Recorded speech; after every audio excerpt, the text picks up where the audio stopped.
Kapatid, panauhin, mga kaibigang dumalo dito sa ating Bible Exposition. Una-una po ay alam namin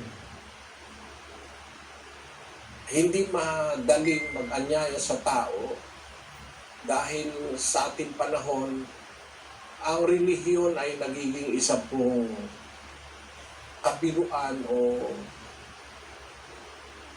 isang object of ridicule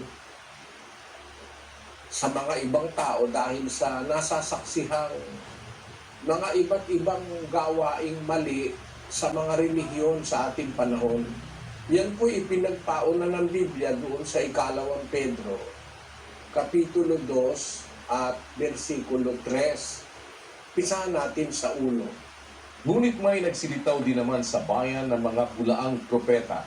Nagaya naman sa inyo ay magkakaroon ng mga bulaang guro na magpapasok sa lihim ng mga makakapahamak na mga hidwang pananampalataya na itatatwa pati ang Panginoon na bumili sa kanila na magtataglay sa kanilang sarili ng madaling pagkapahamak at maraming magsisisunod sa kanilang mga gawang mahahalay na dahil sa kanila ay pagsasalitaan ng masama ang daan ng katotohanan.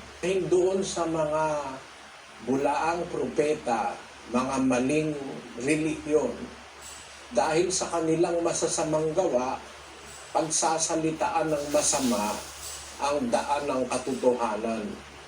Ang isang katotohanan po, mga kababayan, meron talagang katotohanan Meron talagang sa Diyos. Pero marami pong kasamaan, kakumpetensya yung sa Diyos. Naglalaban po ang dalawang ito yung puwersa ng Diyos at yung puwersa ni Satanas. And sa mundo, mas nakararami po ang pumapanig sa masama. Kaya dahil doon sa kanilang ginagawang masama, napagsasalitaan ng masama pati yung daan ng katotohanan. Kasi majority yung gumagawa ng masasama. Pakinggan niyo po sa 7 ng Mateo, versikulo 13.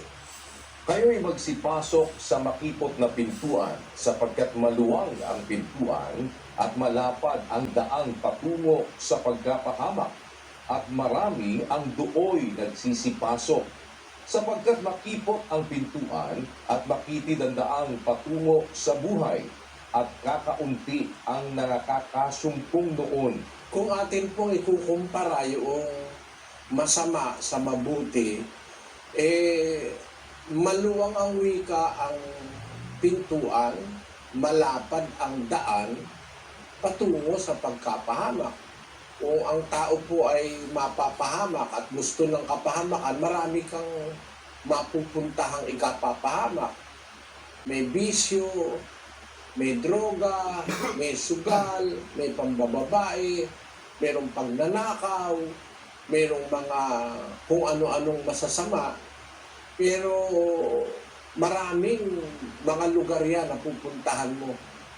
Malalapad ang daan at maluluwang ang pintuan. Ganon din sa mga relihiyon. May mga relihiyong maluluwag.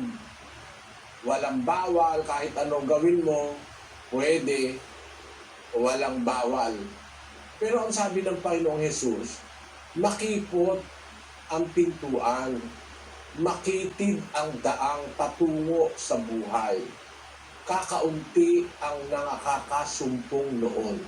Kung ikukumpara natin doon sa mga nakakita ng masasamang mga bagay sa buhay, mas kakaunti yung nakakita ng mabubuti. Kaya po, sa ating panahon, makikita natin ang halos napakaraming tao. Kung alin yung masama, yun ang gusto. Yun po ang ating layo na ang tao mahikayat natin doon sa kabutihan. Kaya lang, alam namin na pagdating sa panghihikayat o pag-aanyaya, pag-iimbita, mahirap mag-imbita. Nagpapasalamat kami at dumalo kayo mga kababayan.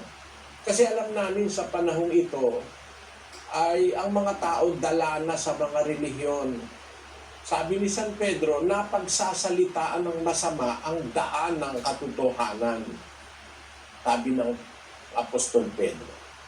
Alam namin na maaaring dala na rin kayo o kaya ay may mga duda kayo, pero inayayahan namin kayo magsuri, mga kababayan, sa sandaling panahong ating pagsasama-samahang magkarinigan tayo na baka sakaling makatulong kami sa inyo at baka sakaling maging daan para magkaroon tayo ng interes na umalam ng talagang katotohanan.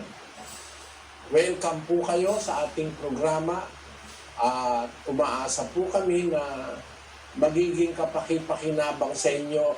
Umpisa na tayo, kapatid na Daniel. Opo, kapatid na